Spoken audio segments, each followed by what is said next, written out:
de las enfermedades alérgicas, cómo debemos enfrentar, porque los gatos son pacientes muy complejos, en tanto el manejo, en tanto el poder diagnosticar no es igual que los perros, definitivamente. Entonces esto nos va a ayudar un poquito a cómo poder orientarnos, ¿no? Desde mi parte de experiencia y en la parte de lo que he podido rescatar de todas las literaturas, porque el objetivo de estas charlas es un poco trabajar con nuestra experiencia o lo que hemos visto, ¿no? Entonces, lo primero que quiero recalcar es que vamos a tener en esta charla unos objetivos de aprendizaje, conocer la definición de la enfermedad y un poco de la patogénesis. No podemos hacer una extensión de la patogénesis ya que es muy complejo, pero queremos darle lo más práctico y lo más fácil para que sea entendible. Después, reconocer los diferentes fenotipos clínicos, las presentaciones que se manejan. Y como nosotros, veterinarios, debemos ser capaces de elaborar un plan adecuado de diagnóstico y una terapéutica adecuada, ¿no? Y por cuarto objetivo es conocer los aspectos claves de esta enfermedad para tener sobre todo una muy buena comunicación con el cliente, porque recordemos, ya que estamos haciendo todo este seminario felino, es que el cliente del gato, o sea, el propietario de un gato, no es una persona que sea, bueno, no quiero decir que sean anormales, definitivamente no, pero es un cliente bastante especial, es un cliente bastante a veces complejo. Entonces, si a veces no llegamos a poder tener un objetivo especial con estos clientes, de repente se puede malinterpretar y perdemos a ese paciente. Bueno, vamos a empezar con este videíto. No es común que un felino llegue a nuestro consultorio rascándose de esta forma. Eh, no digo rascándose, pero el objetivo es que ahí hay un error que no se llama rascado, sino que es un exceso de lamido, es un exceso de acicalamiento que no es normal, que lo podríamos reemplazar como un objetivo de decir que es un rascado. ¿Sí? No es común que un paciente llegue así a nuestra clínica. Y tampoco a veces es común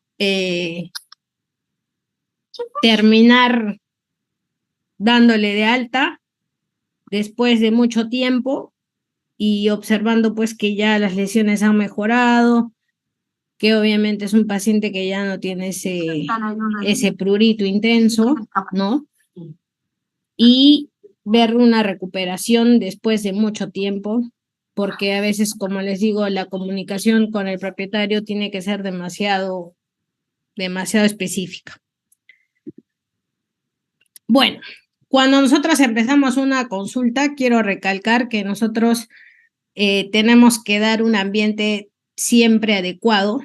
Hoy en día, dentro de las clínicas veterinarias o dentro de esos consultorios, lo más recomendable que ustedes deben hacer es tratar de adecuar un consultorio, un espacio ideal, una sala de espera ideal. Yo sé que de repente a veces no es muy objetivo por los tamaños de los consultorios, pero tratar un poco de ir renovando esto, cambiando esto, porque es muy importante que estos animalitos estén separados de los perros o de la bulla y que creemos un espacio de un consultorio, aunque sea pequeño, y siempre tratemos que en la mesa de exploración tengamos algún tipo de cubierta, puede ser una manta, a veces estos gatitos ya vienen con su manta, puede ser un pañal, puede ser una toalla, y hoy en día hay varios productos que usan feromonas, que esto hace que el gato se relaje, esté en un ambiente tranquilo, y siempre hay que dar un tiempo de adaptación en el consultorio, es decir, que cuando el paciente entra, pues lo que tenemos que hacer es de repente darle la opción al dueño de que saque al animalito, ¿no? Y que empiece a poder caminar, explorar, a veces se va a esconder, pero podríamos darle un tiempo de adaptación de unos 5 minutos para que nosotros luego podamos hacer un buen protocolo de todo lo que va a ser nuestra consulta, ¿no? Entonces siempre es importante, por no decir, ya empecemos a practicar, si este seminario es de gatos, siempre el Cat Friendly Practice, que es lo mejor, para que ya nosotros vayamos cambiando nuestras experiencias con estos animalitos.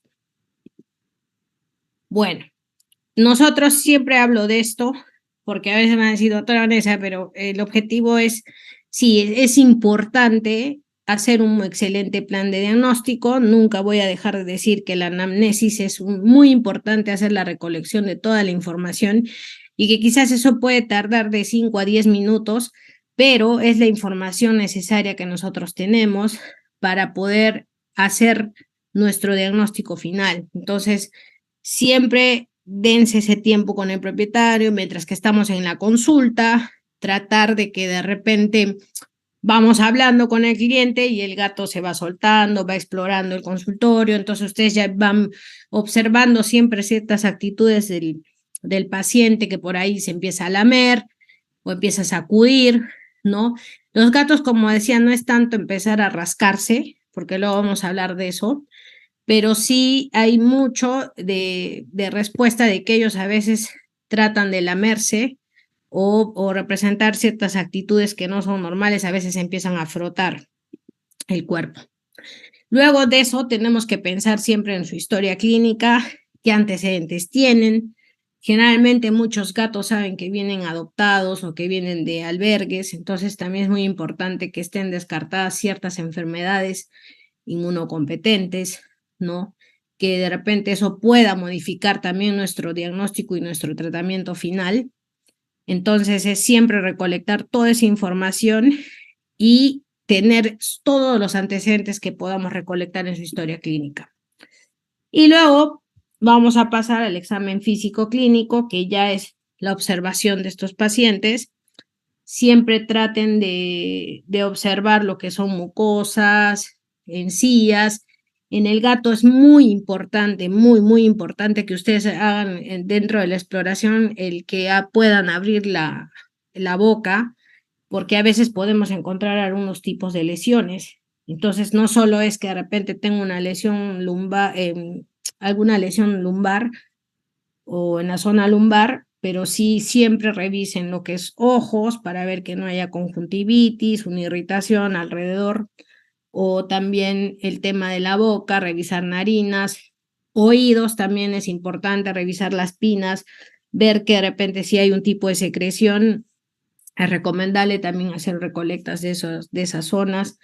Y básicamente, para mí el mejor consejo es la boca. Nunca olviden esa exploración que es muy importante y también la zona del abdomen. ¿Listo? Después tenemos que hacer bien una definición del problema. Ya nosotros, describiendo las lesiones que vamos a observar, si hay eritema, descamación, de repente una dermatitis miliar, o sea, identificar bien si hay un granuloma. Normalmente muchos pacientes tienen granulomas, entonces todo eso va a ser muy compatible con nuestro diagnóstico final. Y siempre vamos a tener diagnósticos diferenciales en una lista, anótenlo lo que posiblemente pueda ser para que ustedes puedan tener al final la definición de esta enfermedad, ¿no? Y hacer por exclusión y vamos trabajando ese tema por exclusión todo. Después, las pruebas diagnósticas. Si ustedes están en este seminario, entiendo que de repente ya están manejando todo lo que es el tema de los exámenes, que el doctor Renzo Venturo ya dictó esas clases. Entonces ya tenemos que hacer las diferentes pruebas que ameriten ser. Siempre les doy un consejo a todos porque a veces me preguntan, doctora Vanessa, ¿y usted cómo hace con los exámenes? Entonces, lo que nosotros tratamos acá de hacer es hacer un paquete de exámenes, el cual puedas hacer todo para que no se te escape nada. Por ejemplo, hacer un tricograma, una citología de acetato, una impronta, lo que fuera, pero siempre traten de recolectar diferentes muestras, no importa que de repente hagan 4 o 5 láminas en dermatología, es mejor trabajarlo así por grupo todo, porque si el cliente no puede acceder a pagarte una prueba, que estas pruebas en realidad son de bajo costo, y en realidad suman mucho para nuestro diagnóstico, es mejor hacer un paquete y cobrar, bueno, en el tema de cobrar los servicios, nuestros honorarios, es tratar de que ocupe todo para que también nosotros o sea, lleguemos a sentirnos que hemos cubierto todo lo que necesitamos con nuestras pruebas diagnósticas, ¿no? Entonces, ya con eso ustedes van a tener la mejor seguridad y como les vuelvo a repetir, o sea, no es algo que sea costoso y de preferencia si lo manejamos, nuestro ojo se entrena más y, y todo va de la mano, ¿no? Y bueno, ahí ya vamos a llegar al diagnóstico final con, obviamente, nuestras pruebas hechas. Ya nosotros vamos a poder tener un diagnóstico definitivo. Yo siempre este plan lo tengo a la mano, siempre trato de inculcar esto porque es el proceso y también lo aprendí en otros lugares que a veces hasta el llenar una ficha de historia clínica van todos estos pasos y ahora mismo lo aprendí y siempre trato de recomendar que hagamos esto. Entonces, si quieren, tómenle foto, úsenlo, péguenlo en su consultorio, es ideal. Lo que hablaba, en estos últimos tiempos, la escala VAS ha cambiado para el gato, es lo nuevo que acaba de salir, porque la diferencia entre la escala de los perros y del gato ha cambiado mucho, porque normalmente en el gato hay dos cosas, el lamido excesivo y no es que el gato represente rascarse, o sea, en el gato no va a existir el tema del rascado, pero simplemente una alteración que demuestran estos pacientes cuando hay un prurito es el lamido. Y justamente esta escala es una de las últimas que acaba de salir, ya cambiada para específicamente el gato. Entonces, si nosotros vamos a hacer práctica en gatos, es mejor tener esta escala para que el dueño pueda definir el grado o el grado en el cual el paciente se rasca. No, perdón, vuelvo a decir, se lame. Entonces, y ahí es a veces esa confusión, ¿no? Porque cuando tenemos con lo del perro, a veces al cliente le decimos se rasca y hasta a mí me pasa, miren lo que me pasa ahorita. Entonces, eso siempre hay que tratar de repente ya de ir cambiando esto, que es lo que es básicamente el lamido excesivo, ¿no? Bueno, pruebas de diagnóstico, básicamente hay que siempre descartar ectoparásitos, siempre hay que hacer estos raspados, ya sean profundos o superficiales, siempre hay que descartar el tema de ácaros, porque estos ectoparásitos a veces pueden ser muy pruriginosos y eso también enfrenta un tema del aborde de las enfermedades, ¿no?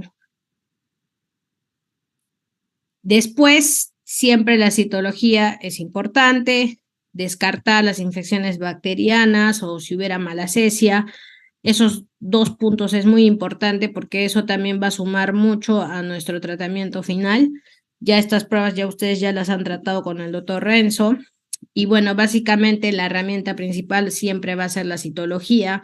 Normalmente en pacientes alérgicos siempre vamos a encontrar a veces, casi en la mayoría,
eosinófilos, que los van a ver acá.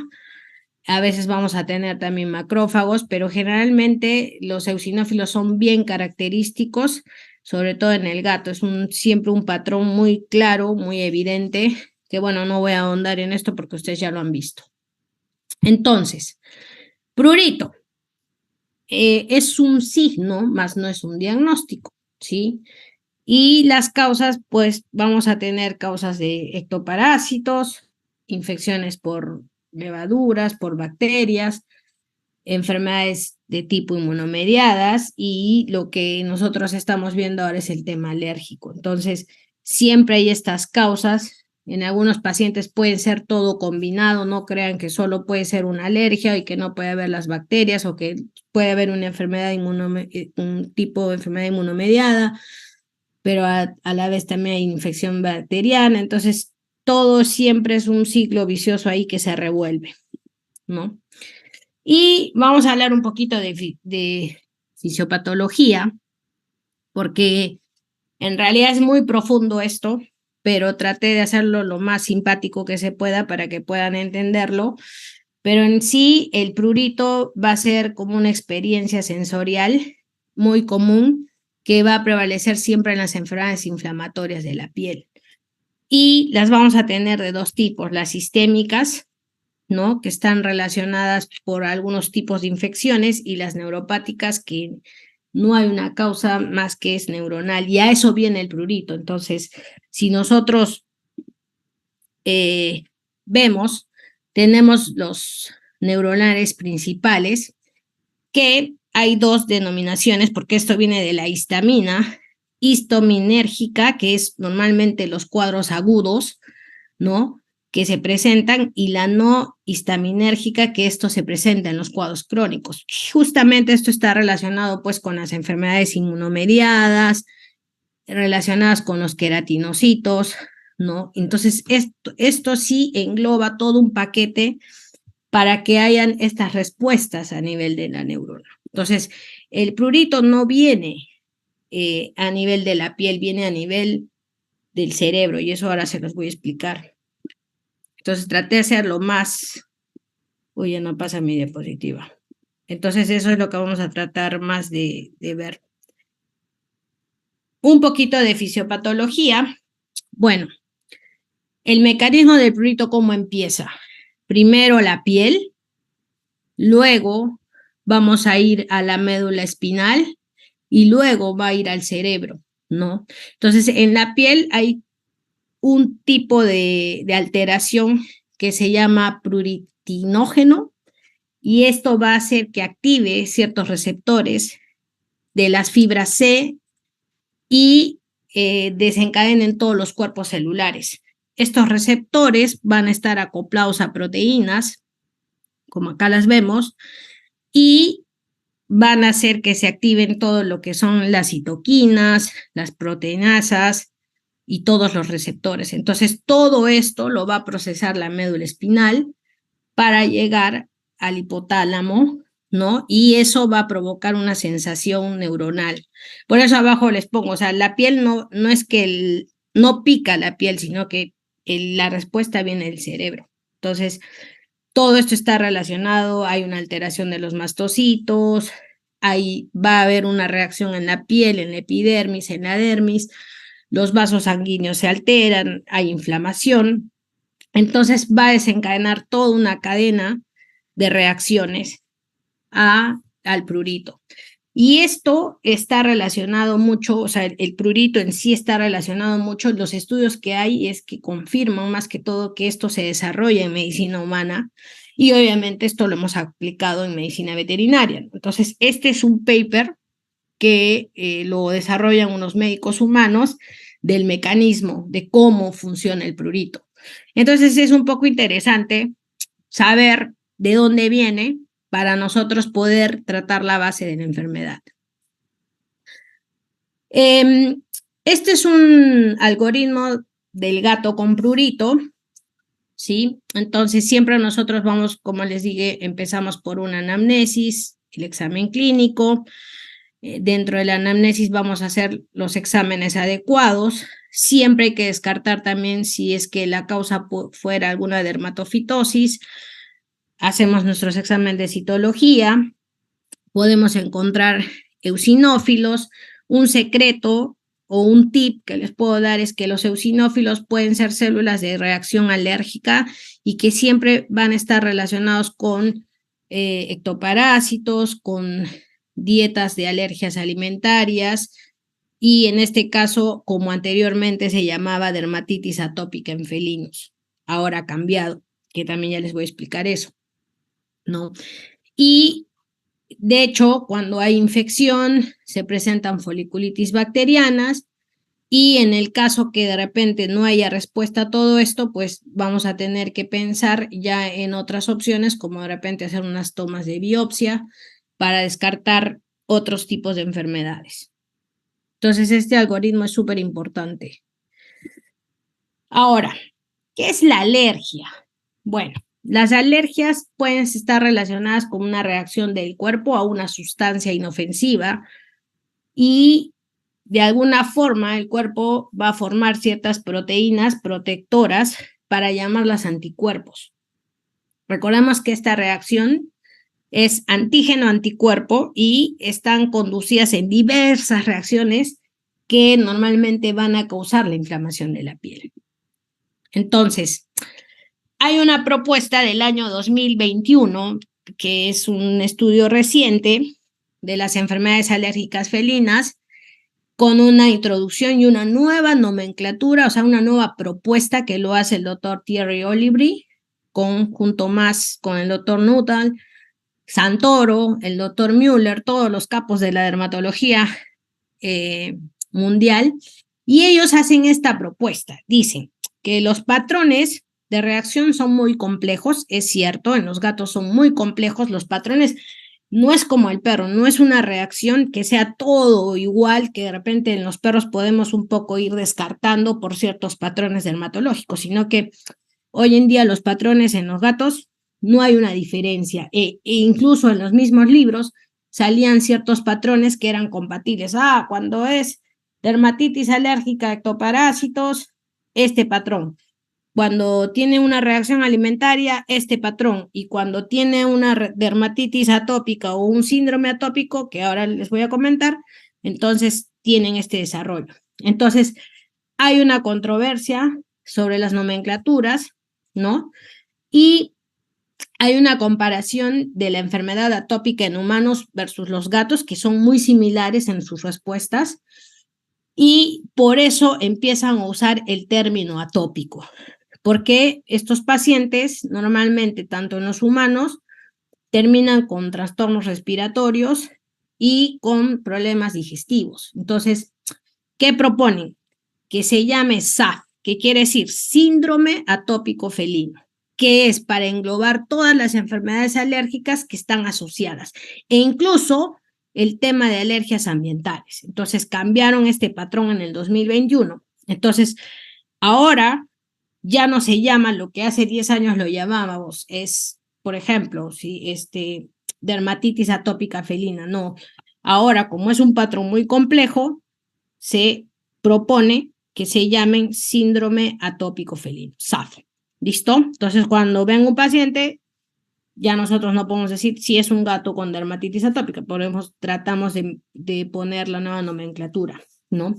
Y para el tema de las reacciones alérgicas que nosotros hablábamos, también lo actualizado es que ahorita no se conoce ningún tipo de reacción adversa al alimento, pero hay que atribuir a diferentes causas inmunológicas, en este caso al propio alimento, y la definición sería alergia alimentaria, o sea, ya no sería una reacción adversa al alimento. Entonces, esto ya fue fundado en el 2021 y ya es una propuesta que ya han cambiado.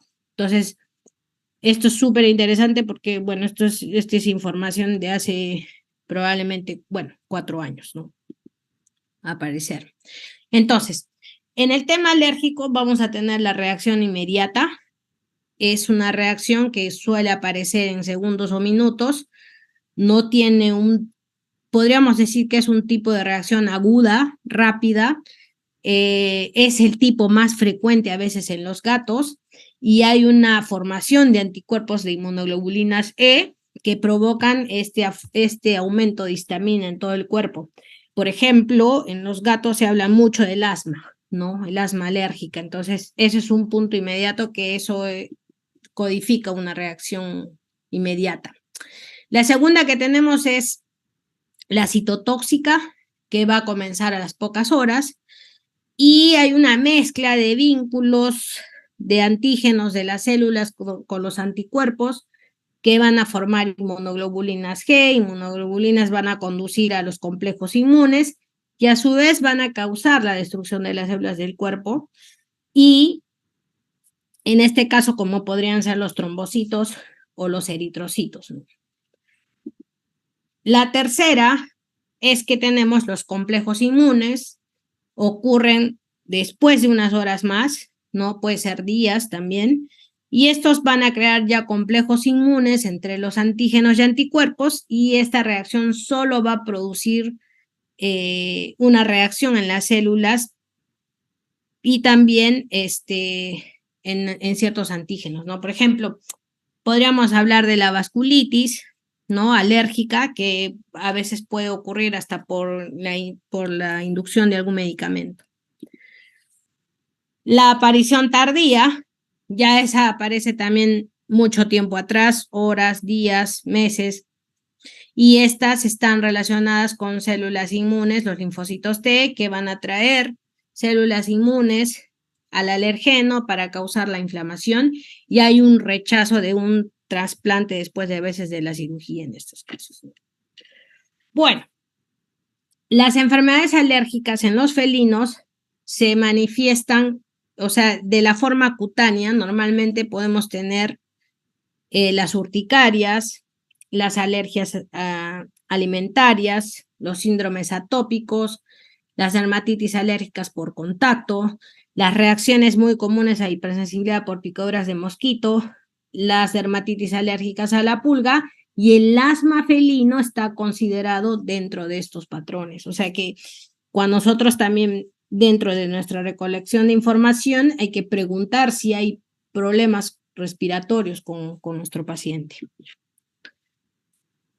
¿Cómo nosotros abordamos esto? Ahí hice un cuadro medio peculiar.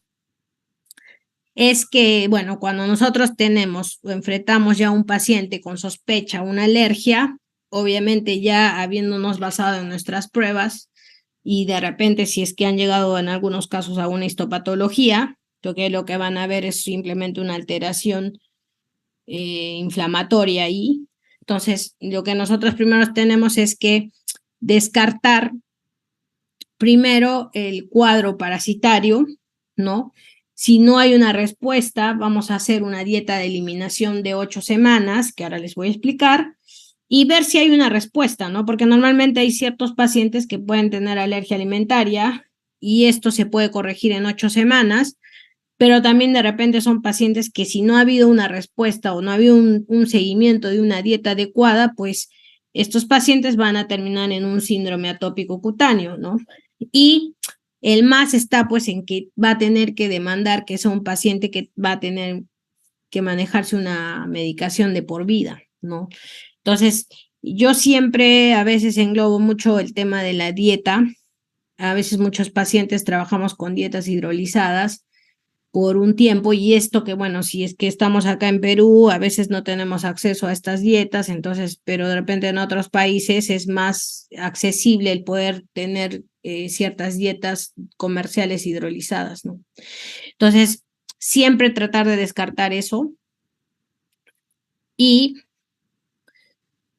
si la historia es compatible, nosotros descartamos que no sea alergia para pulgas, hacemos un protocolo adecuado de desparasitación, que ahora también lo vamos a nombrar. Si es que mi paciente no mejora con eso, porque puede ser que el 70 o 80% de pacientes sean alérgicos y compatibles estos cuadros, entonces primero descartaríamos la alergia a la pulga. Si no mejora ese paciente en un lapso de 15 días, pues empezaríamos a tratar con una alergia alimentaria, descartando varias cosas, y si es que no hay una respuesta en 8 semanas o 9 semanas a este alimento, entonces ya podríamos pensar que es una alergia ambiental y que estamos sospechando del síndrome atópico felino cutáneo. Las presentaciones clínicas o típicas, como les digo, hoy en día han variado mucho.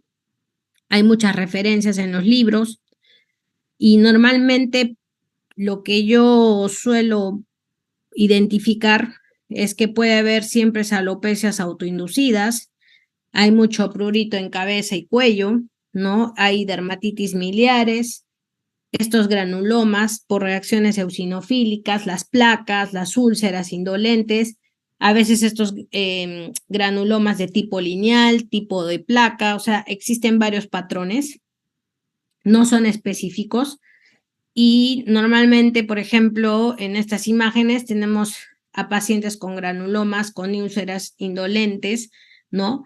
Que a veces en estas pequeñas úlceras encontramos a veces los granulomas. Miren acá, por ejemplo, en el paladar de este paciente, que ya se forman, ¿no? O sea, por eso es siempre importante revisar la boca, pero no solo los labios, sino abrir la boca. Después tenemos la dermatitis miliar, ¿sí? Que normalmente el aspecto característico también es de un tipo de reacción alérgica y obviamente vamos a encontrar como granos con costras elevados, ¿no? O con algún tipo de descamación. Cuando uno lo palpa es clarísimo, se siente como hay pequeñas inflamaciones de los folículos, ¿no? Es muy referente esto, las dermatitis miliares. Y por otro lado, estos tipos de alopecia autoinducida, que normalmente estos pacientes se lamen una zona específica, ya sea el abdomen o de repente ya sea algunas partes de los codos, los corvejones, que también es muy importante revisar eso. Y este otro patrón que es típico de los pacientes alérgicos son las escoriaciones tanto en la cabeza como en el cuello, ¿no? Por ejemplo, hay pacientes que son a veces de repente no van a tener tantas escoriaciones, pero tienen puntos de focos medios alopécicos, poquitos costrosos, y otros que vamos a encontrar patrones más ulcerativos, ¿no? Y a veces en algunos pacientes solo puntos de focos alopécicos, ¿no? O algún punto de alopecia que podría también, su comparativo hasta podría ser con un tipo de dermatofitosis. Este artículo me pareció importante porque hoy en día también hablamos del overgrowth o el overgrooming, que quiere decir que es el exceso de acicalamiento en los felinos, ¿no? Y esto, la verdad, es que ocurre mucho en cabeza y cuello, ¿sí? Y son lesiones de tipo ulcerativa que normalmente estos gatos lo hacen por exceso de grooming, o sea, se acicalan tanto que lo hacen ya como algo idiopático, o sea que no sabemos cuál es la causa. Se cree que puede ser conductual, ambiental, más que todo conductual, ¿no? El ambiente del gato, si ha pasado por un cuadro de estrés. Y a mí me ha pasado en mi experiencia que a veces solo un paciente, que puedes tú descartar todo, los 3 rangos que hablábamos, pero basta que de repente esto ya es un problema que no se sabe la causa, pero que se sospecha que esto puede estar relacionado con un tema de estrés. Y sí hay muchos casos así, los gatos son pacientes que viven, o sea, están muy expuestos al cambio del estrés, y a veces el solo cambiar la bandeja, hay unas pautas, el cambiar la bandeja, el evitar de repente cambiar su ambiente de sus juegos, o de repente por ahí usar el capping o el uso de feromonas, todo eso podría mejorar la calidad de ellos y evitar que ellos hagan ese sobreacicalamiento. Entonces esto también es muy importante, me pareció interesante ese artículo. Y otro detalle importante es que muchos pacientes pueden cursar con asma bronquial y con conjuntivitis, entonces ya también hasta podría haber un tema digestivo, entonces todo está muy relacionado. Es muy similar a la alergia en las atopías en humanos. Ahora, voy a hablar un poquito de microbioma. En los gatos, no es tan común como en los perros, como el tener las infecciones secundarias, y a veces nosotros, y hasta a mí me ha pasado, cometemos de repente el error de usar antibióticos inadecuados o innecesarios para estos pacientes cuando solo básicamente el tema es inflamatorio. Entonces, en los gatos, lo que más se encontró en este estudio de Older del 2021 es que hay muchos estáfilos de tipo capitis, el epidermidis, y normalmente estas bacterias son de la familia Bacteroidetes, que quiere decir que son bacterias que están más en la zona de la boca. Por lo tanto, son más comunes y casi el 31% de los felinos tienen este tipo de estáfilo del tipo capitis, casi el 31%. Entonces, acá hay un estudio de la prevalencia de cuánto en porcentaje la tienen, ¿no? Esta bacteria. Entonces, no es una bacteria que sea patógena, pero es más que todo de la boca del felino. Entonces, porque como se acicala, genera ese tipo de bacteria, pero esa bacteria no es algo que pueda comprometer. Entonces, si ustedes me dicen la infección tanto en perros, ¿por qué el perro es más frecuente y en el gato no? Por alguna razón el gato tiene el folículo piloso más cerrado, más pequeño, no es tan abierto que a comparación del perro. ¿Sí? Y entonces normalmente las bacterias que abundan en el perro son los Staphylococcus intermedius, que esa es una bacteria que prolifera y a veces sí se hace muy patógena. Entonces, en el gato entendamos que si nosotros en nuestra citología encontramos más que todo un complejo de inflamación, neutrofilia, algunos macrófagos, pequeños cocos de repente fagocitándose, yo recomendaría que no usen antibióticos indiscriminadamente. Acabo de venir a hacer un curso largo de Barcelona y la verdad estoy sorprendida porque yo en mi experiencia usaba mucho antibiótico y hoy en día de la forma como ellos lo tratan es más que todo la inflamación. Si tú tratas la inflamación, no tenemos por qué comprometer el tratar de dar antibióticos inadecuados. Entonces recordemos que en los gatos estas bacterias son prácticamente de la boca. ¿Listo?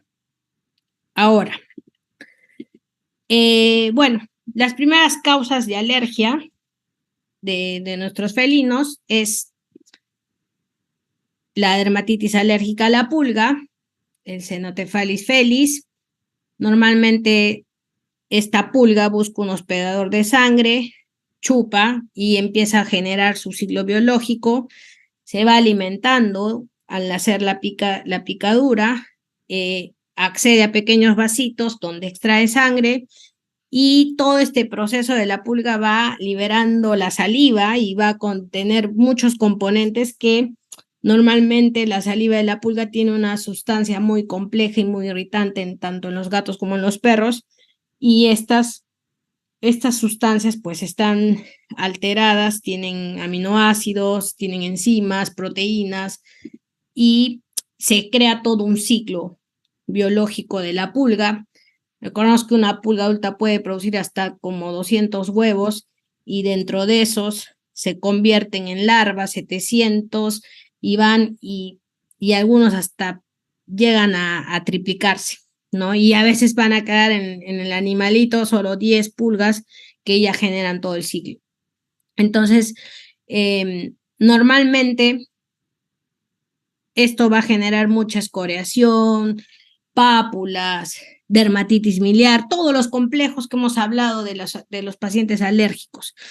Y no necesariamente tiene que haber esas lesiones en cabeza, cuello o en la zona lumbar, como siempre lo hemos detectado, pero uno de los puntos también es que a veces también podría afectar la parte del vientre y cabeza. Entonces, son patrones muy diferentes. Lo que nosotros hacemos es el diagnóstico. Bueno, hay 3 pruebas, ¿sí? No puse dermatoscopía acá porque es como un implemento que se está utilizando que nos podría ayudar a servir para poder identificar de repente las heces de la pulga o algunos tipos de huevos, ¿no?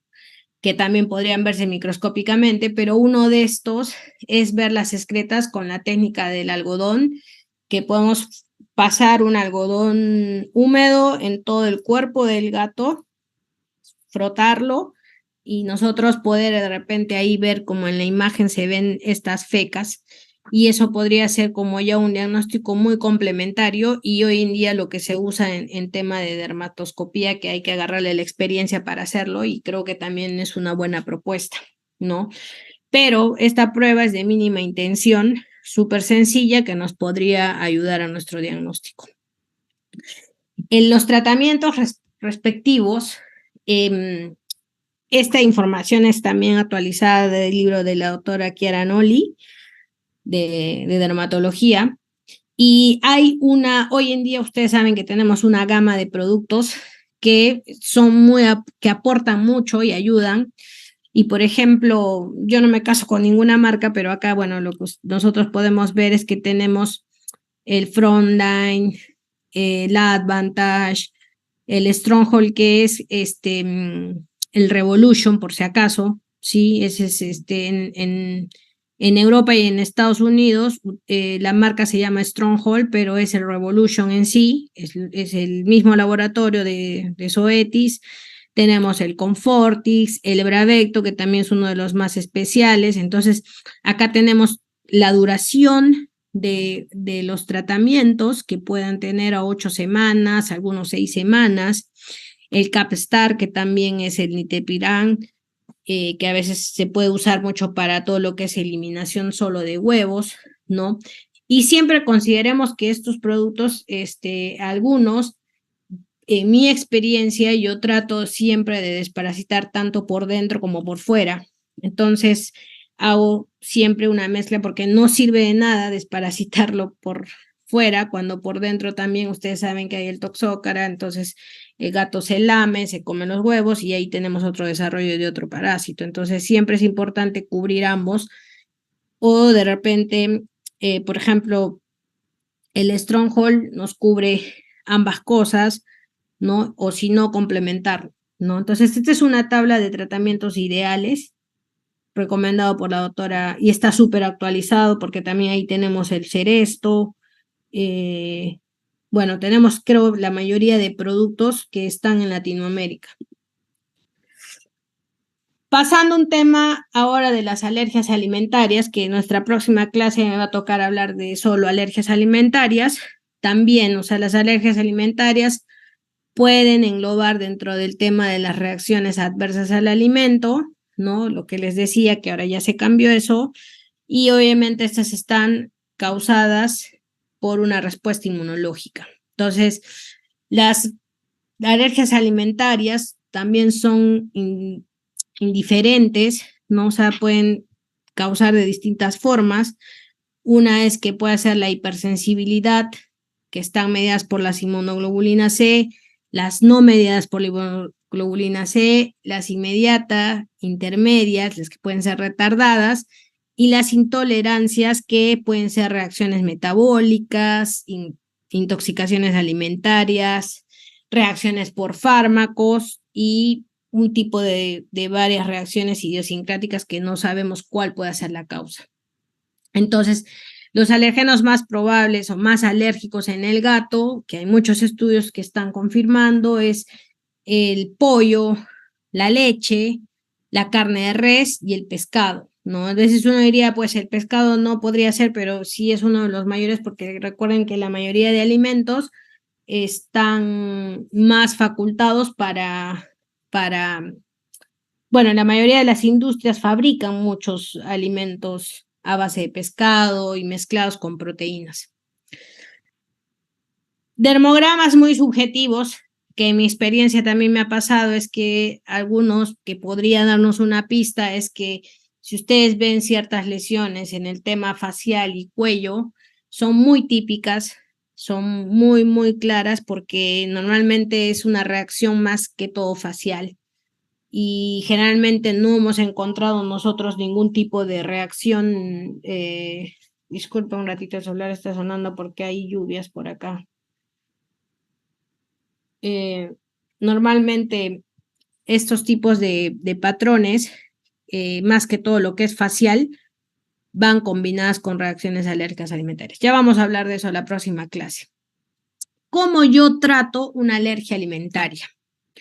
Bueno, esto es lo que yo quería explicar. Primeramente, que estas dietas, para nosotros empezar a tratar, es necesario nosotros tener el antecedente, qué es lo que está comiendo este paciente, ¿no?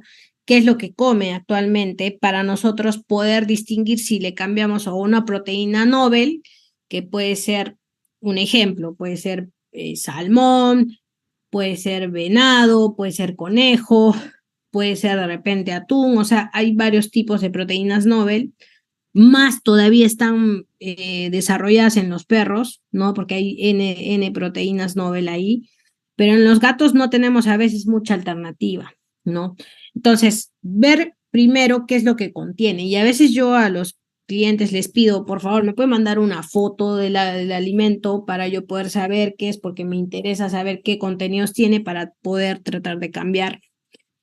En el caso que de repente, de acuerdo a las proteínas Nobel, que ninguna pueda dar una opción de repente de cambiar, de repente ahí empezamos a usar las proteínas hidrolizadas, que son, a veces llegan acá de pollo o de conejo y las deshidratan molecularmente a tal punto que engaña el sistema inmunitario, y estas dietas podrían ser, para mí, que ya tenemos el acceso a estas dietas hidrolizadas, podría ser la más adecuada, y luego yo poder trabajar con una proteína Nobel, ¿sí?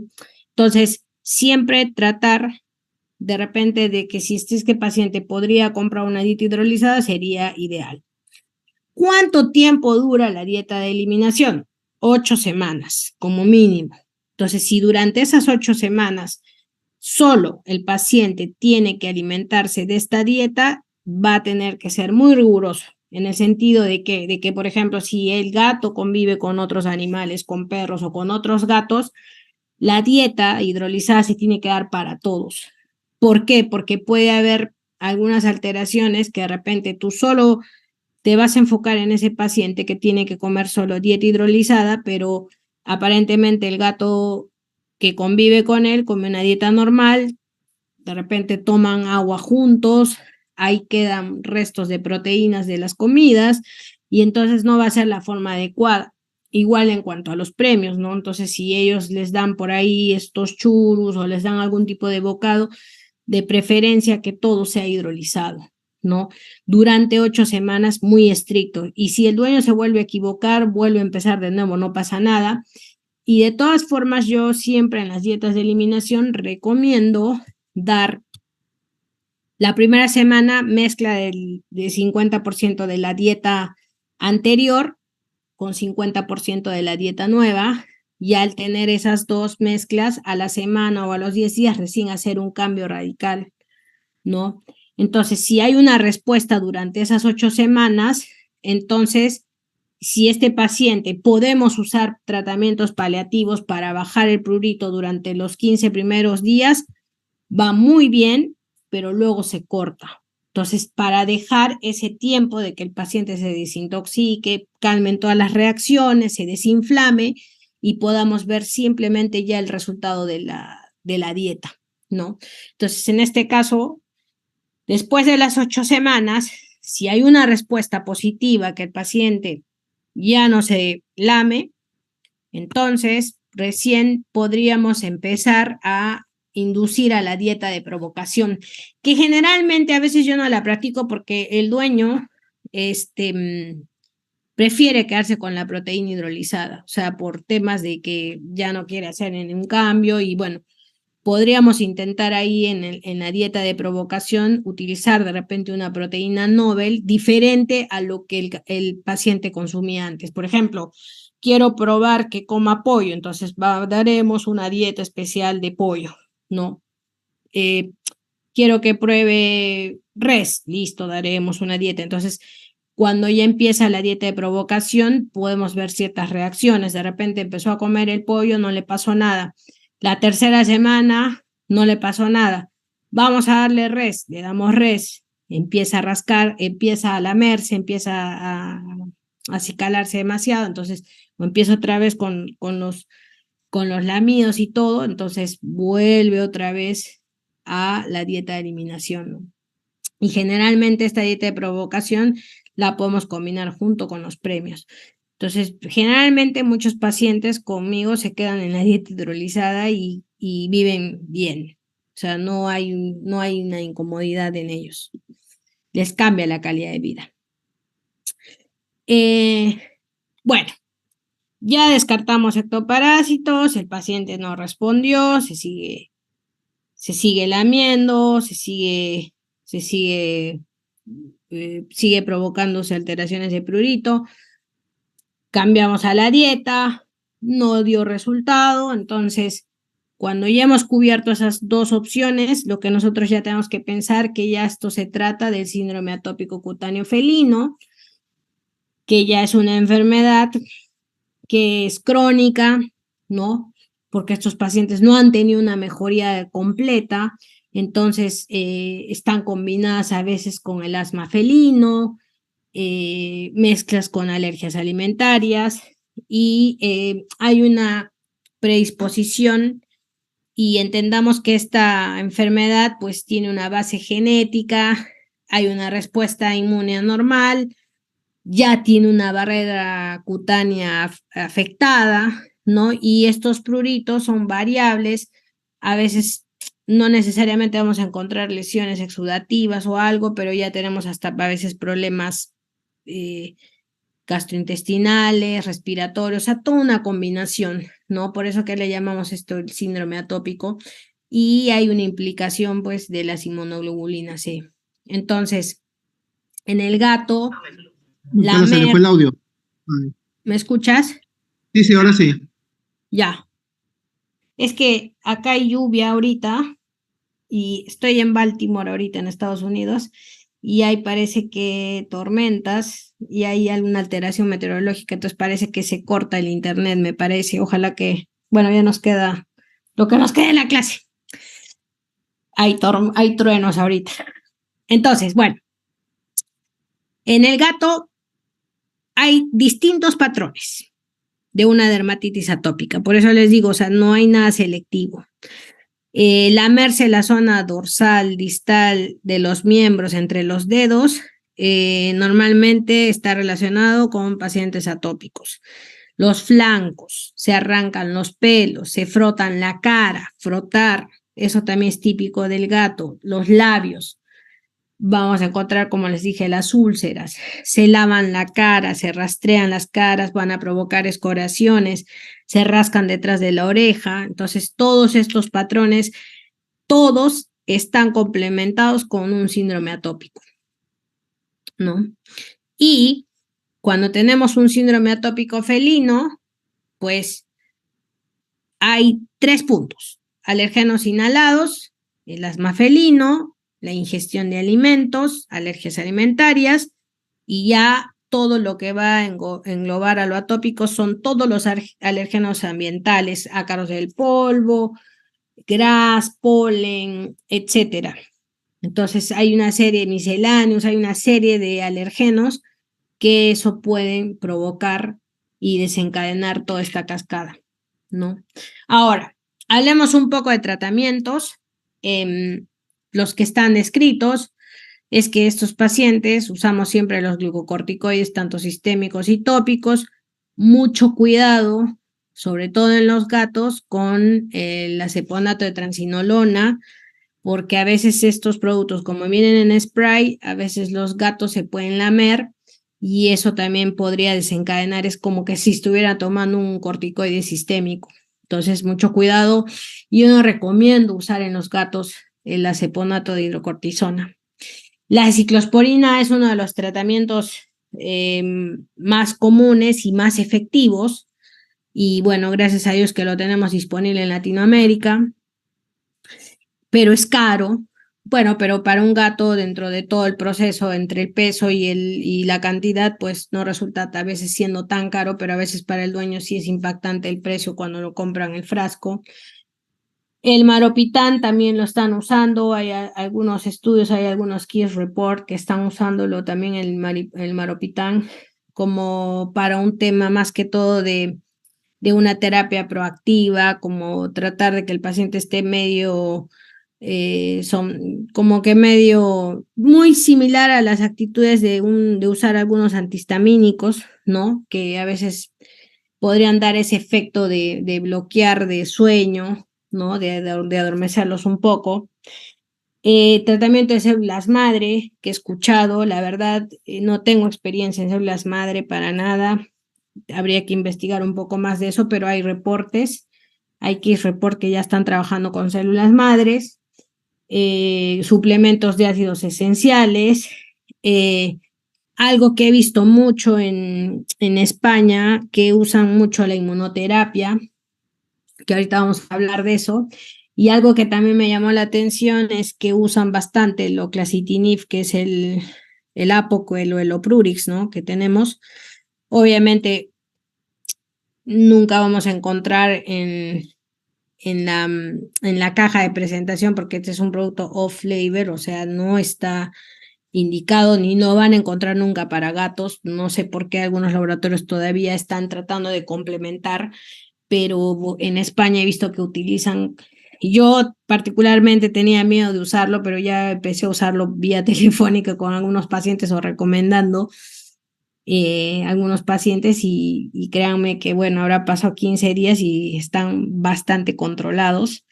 Yo tenía el temor, la dosis en gatos es completamente diferente en los perros y cuando ustedes den estos tratamientos es mejor darles la impresión del case report para que ellos sepan y tengan una base y lo lean los dueños, ¿no? Los antihistamínicos en particulares en los gatos también van a crear este efecto de dormir, de bloquear esta sensación del prurito a nivel cerebral y obviamente pues acompañado de unas dietas funcionales como proteínas Nobel que podríamos utilizar, ¿no? La proteína de menos reacción alérgica. Ahora, hablamos un poquito de los glucocorticoides. Es en realidad la evidencia más fuerte para recomendarlos, son los mejores, pero también hay que saber cómo utilizarlos, ¿no? Es un tratamiento bastante rápido, el corticoide es como apagar un incendio en el momento ideal y es muy efectivo. El tema es la recomendación a corto o mediano plazo y hay que evitar ese uso excesivo porque recordamos que en los gatos podemos inducir a otros tipos de enfermedades, ¿no? Enfermedades endocrinas, alteraciones renales, entonces hay que tener mucho cuidado con eso. Entonces, por eso que no va a ser siempre la dosis que diga el medicamento ideal. Dentro de los más recomendados, la metilprednisolona, que la tenemos a 1.4 miligramos por día, la transinolona, que la pueden usar también a 0.18, la dexametasona. Y cuidado con los corticoides tópicos, porque la verdad es que son los que menos evidencia tienen. Y bueno, de repente se podría usar como de repente para que el paciente pueda tratar de lamerse y poder asimilarlo de una forma típica oral, ¿no? Pero como dice, o sea, la absorción sistémica es posible, o sea, va a ser como un tratamiento oral. Sé que mucho cuidado, yo en sí en general no los utilizo. El oclacitinib cada vez hay más evidencias, hay más case reports que están saliendo, un tratamiento muy eficaz que está funcionando. Lo único malo, como digo, que sigue siendo off-label, o sea, no está indicado en el prospecto ni lo van a indicar. Y normalmente el tratamiento se usa 1 miligramo por día. En realidad la terapia empieza así con el oclacitinib, es 1 miligramo, puede ser cada 12 horas los primeros 15 días y los siguientes 15 días pasa a ser una vez al día como en el perro. Solo que la dosis ven que se duplica un poco más, ¿no? Y la dosis sería 1 miligramo.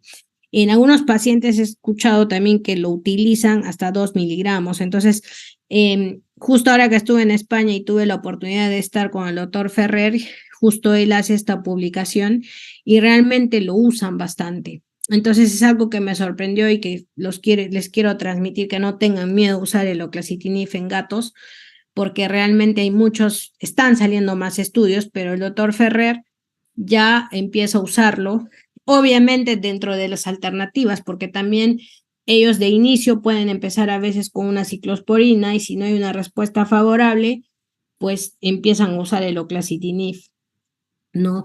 Pero generalmente esto, recordemos que va a actuar más que todo para el tema inflamatorio, entonces siempre es bueno controlar a estos pacientes las enzimas hepáticas y las alteraciones que puede haber en el hemograma, ¿no? O sea, definitivamente no voy a poder usar una clacitinib si tengo un paciente con leucemia, ¿no? Entonces, porque ahí pueden salir preguntas de esto, ¿no?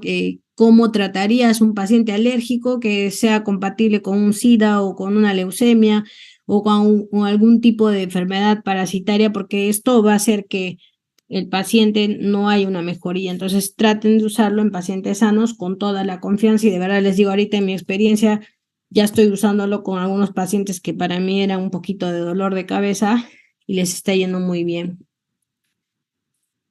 La inmunoterapia también es algo que me llamó la atención. Generalmente yo tengo mucha experiencia con inmunoterapia en perros, en gatos casi no lo he llegado a hacer, es muy difícil, pero la evidencia es limitada, pero no por un tema de que no funcione, sino que no todos nos atrevemos a hacer o no tenemos la predisposición de los test para hacer. No es bastante eficaz este tratamiento, muy parecido a lo del perro entre los alergenos más comunes y obviamente ahí varía pues un poco en el tema de las dosis o ciertos alergenos. Es un tratamiento muy seguro. En España utilizan mucho el test serológico. El intradérmico es un poco complejo, tanto el manipuleo del paciente porque tienes que sedarlo, la manipulación para el gato genera todo un estrés, entonces es mejor a veces usar inmunoterapia por test serológico y las reacciones a veces pueden ser, el problema de usar un test intradérmico es que a veces las reacciones no son muy específicas para ver si son positivos o negativos, hay mucha transición que justamente en algunos estudios empezaron a hacer los test intradérmicos con el uso de la fluoroceína, el que usan para oftalmología, endovenoso. Y esto ayudaba mucho a ver las reacciones para poder tener mejor una definición, ¿no? De lo que era positivo. Y obviamente recomendaban hacerlo en una cámara oscura o con una lámpara de Wood para ver las reacciones. Entonces, yo creo que este tipo de inmunoterapia intravenosa es muy compleja por el manipuleo, pero no es porque no sirva, sino simplemente es el manipuleo del paciente, ¿no? Y poder ver las reacciones, ¿no? O sea, cuesta más ver si es que son positivos y que si por ahí te equivocaste y de repente era positivo ese, pero tú lo declaraste como negativo, se complica. Algo nuevo que me llamó la atención, que acá les dejo el código de barras para que lo escaneen, es que este laboratorio GESCA, que está la compañía en Suiza, creó un tipo de test específico para el gato con estos tipos de pruebas de inmunoglobulina E que es altamente específico. O sea, ellos lo que han tratado de hacer con este test es adecuar las reacciones de las inmunoglobulinas, haciéndolas de alguna forma que sea mucho más específico para el gato. Entonces, este test se llama Alercept. Ojalá que pronto lo tengamos en Latinoamérica, porque esto están trabajando mucho y hoy en día ya está habiendo mucha evidencia de que la inmunoterapia en los gatos funciona muy bien y a veces hay pacientes que ya, yo soy testigo de eso, que he visto pacientes que solo con inmunoterapia de 9 meses sublingual o vía subcutánea les ha ido muy bien y eso ha hecho que reduzcan la cantidad del uso de estos medicamentos y que al final solo se han quedado con el manejo de la inmunoterapia. Entonces me llamó mucho este test, les pregunté a varios colegas si lo conocían y me dijeron no, no lo conozco y me parece súper interesante porque es lo último que acabo de ver que este test ya está creado específicamente para felinos. Entonces, yo creo que probablemente ya lo tengamos en unos 4 o 5 años, pero ya lo vamos a tener. Curar es cierto que la inmunoterapia los cura, creo que va por un buen camino, porque es un tratamiento que va a funcionar a largo plazo. La idea es quitar la reducción de los medicamentos. Va a haber una gran remisión de todos estos signos, ¿no? Una inducción de tolerancia. En la medicina humana usan mucho la inmunoterapia para las alergias respiratorias y hay buena respuesta. Y todavía, bueno, no se ha aclarado qué son los mecanismos que inducen esta tolerancia. O sea, no se sabe específicamente cuál es porque van reaccionando de una forma que incrementan los linfocitos T reguladores, luego hay un incremento de la expresión de las citrinas antiinflamatorias, la TH, la T2, y estos linfocitos hacen que estimulen a producir inmunoglobulinas A en lugar de las inmunoglobulinas E. Entonces me parece súper interesante. Creo que la inmunoterapia en los felinos es el futuro y creo que todavía nosotros estamos un poco en Latinoamérica lejos de esto porque no tenemos laboratorios así, pero creo que van a llegar muy pronto. Este laboratorio GESCA, si no me equivoco, ya trae equipos a Perú para hacer bioquímicos y hemogramas. Ahora, tratamiento de la ciclosporina en realidad es lo que es más eficaz hoy por hoy que usan en los gatos. La dosis también es súper alta, 7 miligramos kilo por día. Normalmente la ciclosporina puede tardar mucho tiempo, ¿no? Mucho cuidado con pacientes con enfermedades inmunocompetentes, con toxoplasma. De repente estos gatos que a veces comen dietas BARF o comidas crudas, mucho cuidado porque en estos pacientes no se recomienda utilizar la ciclosporina, ¿no? Y sabemos que también la ciclosporina, su manejo es mejor conservarla refrigerada para evitar los signos gastroentéricos. Para mí, siempre hay que tener en cuenta que en la especie de los gatos hay ciertas contraindicaciones de ciertos medicamentos que, como saben, tanto los glucocorticoides como los inmunomoduladores son tratamientos que pueden estar aprobados, pero que siempre van a tener ciertas contraindicaciones. En este caso, el que un paciente pueda tener predisposición a desarrollar diabetes, a que haga una insuficiencia renal, a que de repente su sistema inmunitario se modifique a otra enfermedad subyacente, enfermedades endócrinas, como dijimos, el tema de la diabetes. Y también entendamos que esta enfermedad, pues los tratamientos a veces son agudos, pero pueden haber recidivas, pueden volver a recaer y es un ciclo que tenemos que estar en constante, un ciclo que a veces no se logra romper y a veces algunos pacientes pueden estar en un tratamiento crónico, pasan algo de mantenimiento y luego están con un tratamiento proactivo, también es válido. Y también considerar que estos pacientes, que cada tratamiento para cada paciente es individual, no podemos generalizarlos a todos porque de alguna forma, pues hay pacientes también con morbilidades cardiópatas, con neoplasias, entonces todo, en realidad estos medicamentos no son la gran maravilla, ¿no?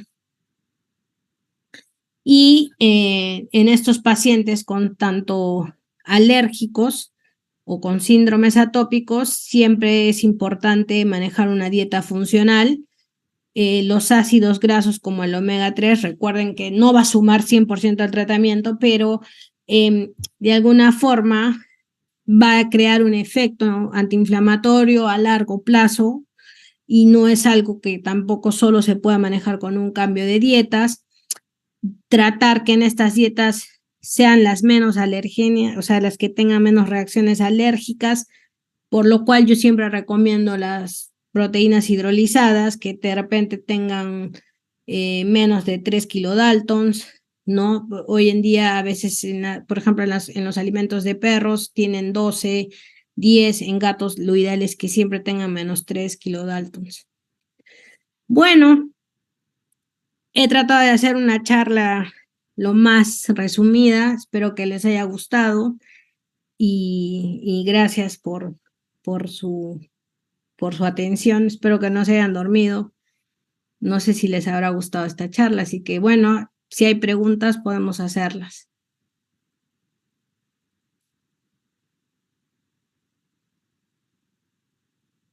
¿Me escuchan? Sí, doctora, hay una pregunta ahí. Ah, ya la vi.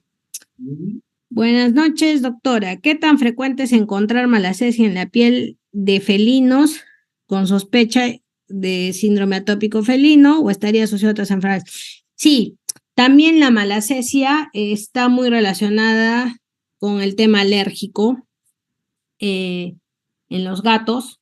Sí está muy relacionada también el tema de la malacesia, o sea que lo cual sí es como un factor secundario, ¿no? Y hay que tratarla en el caso que sea necesario o de repente manejar. Lo que pasa es que en los gatos no podemos manejar mucha terapia tópica, ¿no? No es como el perro, pero a veces solo tratando el tema inflamatorio, estas malacesias reducen y a veces no hay que considerarlas tan patógenas, ¿no? A no ser que en un paciente felino pues tengas complejos de liquenificación o de repente que tengas muchas escoriaciones, que de repente al momento que tú tomas una muestra ahí podría ser algo que se trate. Y normalmente si usas algo tópico, puedes usarlo, limpiar y tratar después de enjuagar. O sea, observar al felino ahí unos 5 minutos a 10 minutos de espera y luego enjuagar y dar ese tipo de terapia. Pero hay que tratar de, digamos, bueno, en el gato va a ser complejo mandarlo a baño, ¿no?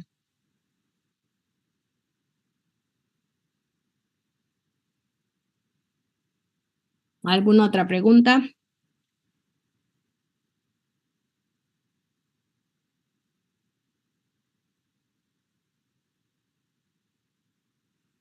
Tesi dice, en el caso de microorganismos que requiera baños medicados, ¿qué otra opción aparte de shampoterapia podría ser? Sí, pues Tesi, sí que el problema es que no es dable bañar a un gato, entonces lo que normalmente se recomienda es más que todos tratamientos, como lo dije, ¿no? Puedes usar una solución, lo embrocas al paciente en la lesión, limpias, dejas que actúe de 5 minutos como máximo y luego enjuagas con suero fisiológico y limpias todo porque el problema es que el gato puede lamerse y puede provocar pues algún tipo de intoxicación. Entonces, la shampoterapia no está indicada para los felinos. No es algo como un tratamiento que se haga. También se puede usar algunos wipes que contengan algunos antisépticos, pero siempre usas el efecto del wipe con la solución y, y luego lavas. Pero no lo dejes ahí porque no, o sea, la idea es que penetre 5 minutos y lavas, pero no lo dejes ahí el producto.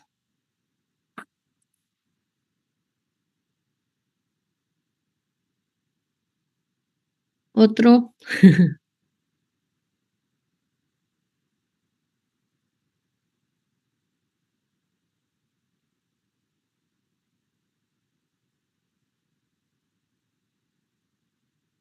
¿Alguna otra pregunta, chicos? No, doctora, creo que ya no hay más preguntas. ¿Están mudos o se han dormido? Ahí están escribiendo. A ver, doctora, ¿y el uso de la mititilina para bajar prurito? Sí, funciona. Yo lo usé.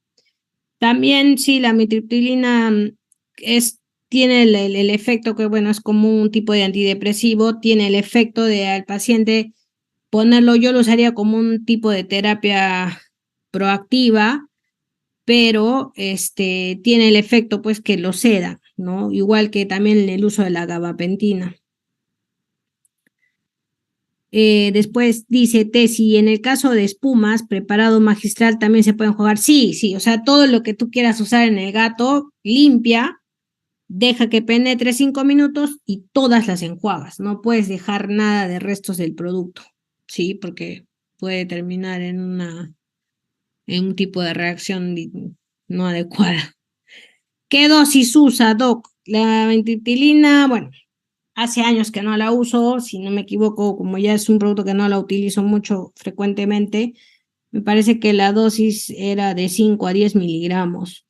Ya no uso amitriptilina, te hará pues unos 5 años, ya no utilizo la amitriptilina. Normalmente estos pacientes atópicos los he manejado con ciclosporina y hace poco he tenido 2 casos de que hemos empezado a usar, bueno, estuve en un viaje muy largo justo capacitándome y tenía por ahí 2 gatos que eran mi dolor de cabeza, entonces llegué, aproveché en averiguar un poco y los mandé con Apoquel sin miedo, porque ya había escuchado lo del Apoquel hace muchos años, pero tenía ese temor y cuando vi que lo usaban en el hospital de Barcelona, de la universidad, y lo usaba mucho el doctor Ferrer y la doctora Laura, entonces me pareció como que dije, ¿por qué no lo voy a usar, no? Si no pasa nada. Y realmente hay muy buenos resultados, sí. Así que yo les recomendaría que lo utilicen sin miedo, pero el único tema es que cuando lleguen, yo lo que haría es adicionar la información o mandarle la información al dueño para que lea los case report y él sepa que no es un producto de uso felino, sea consciente para que ustedes puedan usarlo, ¿no?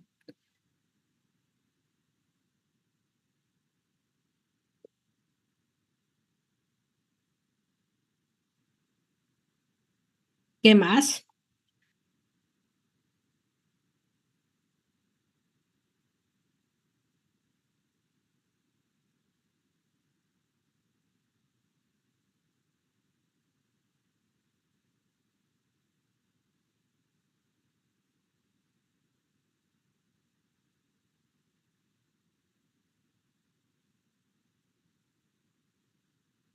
Estamos mudos todos, no quieren escribir. Pregunten lo que sea con toda confianza.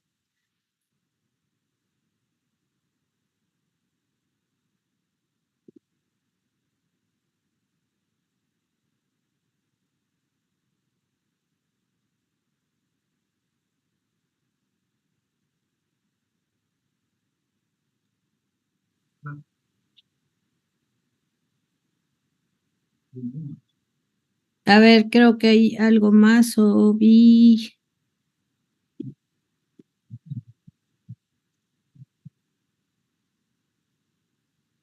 Doctora, un dueño me comentó que le dijeron que su gato tenía problemas del pie por el gusano del corazón.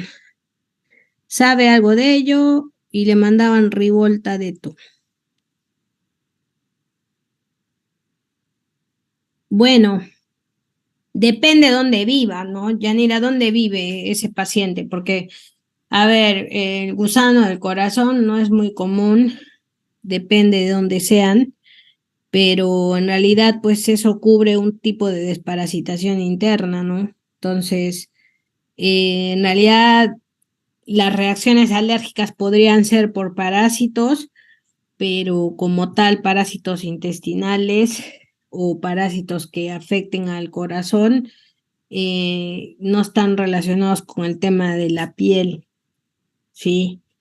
O sea, este tipo de parásito en sí, el gusano del corazón, el headworm, no está relacionado, pero depende de dónde seas, por lo menos en Perú, no, en Lima, que yo sepa, en el Perú no hay casos de gusano del corazón, así que no he visto casos de hidrofilaria ni nada de eso, pero esto normalmente ocurre mucho en los climas tropicales. Por ejemplo, acá en Estados Unidos es muy común el gusano del corazón, el headworm, ¿no? Es bastante común. En Lima no creo, pues, no creo, yo creo que le han dicho más otra cosa. No eres ignorante, porque en realidad esta enfermedad nosotros no la tenemos como base. Es como la leishmaniosis que hay en perros y gatos, y por ejemplo, no está desarrollada con nosotros porque todavía no hay estudios que confirmen. Yo creo que sí puede haber leishmaniosis en las zonas contra la frontera de Brasil, por ejemplo, ¿no? Que de repente, como no hay estudios, no sabemos la picadura de este mosquito, pero, por ejemplo, gusano del corazón afecta mucho en zonas muy tropicales, tipo, no sé, Miami, Florida, esas zonas. Así que no está relacionado con un tema de desarrollo de alergias ni nada, pero sí puede haber alergia a las picaduras de bichos externos, eso sí, pero de un parásito de ese tipo de Drosophila no tiene nada que ver. Pregunten con confianza, chicos. O sea, la idea es que ustedes, todas sus dudas, así sean que no, bueno, estamos para poder apoyarlos y si es que no sabemos algo, lo investigamos igual, ¿no? Y por ahí tenemos al doctor Renzo, al doctor Gino, que también nos pueden ayudar si es que hubiera alguna duda.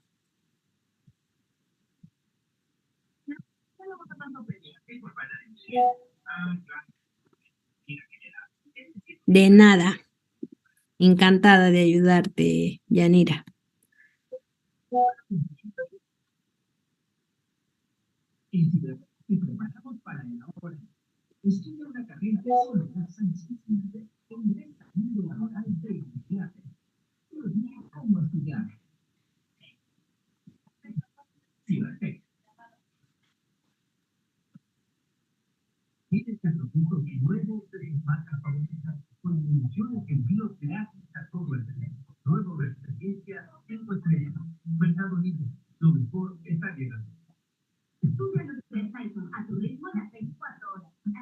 Ya no hay más preguntas por lo que veo.